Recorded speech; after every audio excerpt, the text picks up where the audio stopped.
இந்த உலகத்தையே திரும்பி பார்க்க வச்ச ஒரு விஷயம் தான் இப்ப நான் சொல்ல போற ஒரு ஹைஜாக். நவம்பர் 26, 1971 யூஎஸ்ல இருந்து நார்த் வெஸ்ட் ஓரியன்ட் ஏர்லைன்ஸ் அப்படின்னு சொல்லி ஒரு ஃபிளைட் கிளம்புது.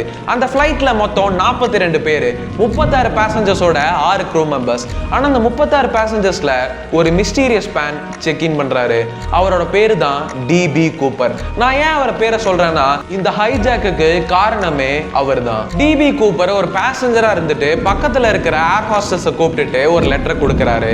ஏர் ஹாஸ்டஸும் சரி இவங்களால பேச முடியல போல அப்படின்னு நினைச்சிட்டு ஏதோ ஃபுட் ஐட்டமா இருக்கும் அப்படின்னு நினைச்சிட்டு கொஞ்சம் தூரம் போய் திறந்து பார்க்கறாங்க. அந்த லெட்டரை திறந்து பார்த்த ஏர் ஹாஸ்டஸ்க்கு பயங்கரமான ஷாக். ஏன்னா அந்த லெட்டர்ல என்ன போட்டிருந்துச்சுன்னா, நான் பாம்பு வச்சிருக்கேன், ஒழுங்கு மரியாதையா $2 லட்சம் ஒரு பேராஷூட்டும் கொடுக்கலனா இந்த ஃபிளைட்டையே வெடிக்க வச்சிருவேன் அப்படின்னு சொல்லி ரொம்பவுமே த்ரெட்டன் பண்றாரு. இந்த ஏர் ஹாஸ்டஸும் பயந்து போய் திடீர்னு இந்த பைலட்டு கிட்ட சொல்ல, பைலட்டும் பக்கத்துல இருக்கிற ஏர்போர்ட்டை கான்டாக்ட் பண்ணி இதை கவர்மெண்ட் கிட்ட சொல்லி எப்படியாச்சு $2 லட்சம் ஒரு பேராஷூட்டும் அரேஞ்ச் பண்ணிடுறாங்க. என்னதான் பணம் கிடைச்சாலும் இவர் அங்க இருந்து இறங்கும் போது கண்டிப்பா போலீஸ் இவரை கைது பண்ணிடுவாரு.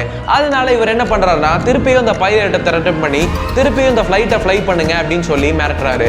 கரெக்டா மவுண்டன் ரீஜியன் ஆன உடனே இவர் அந்த மணி பேக்கை வச்சுட்டு பேராஷூட் வச்சு ஃபிளைட்ல இருந்து குதிச்சு எஸ்கேப் பண்றாரு.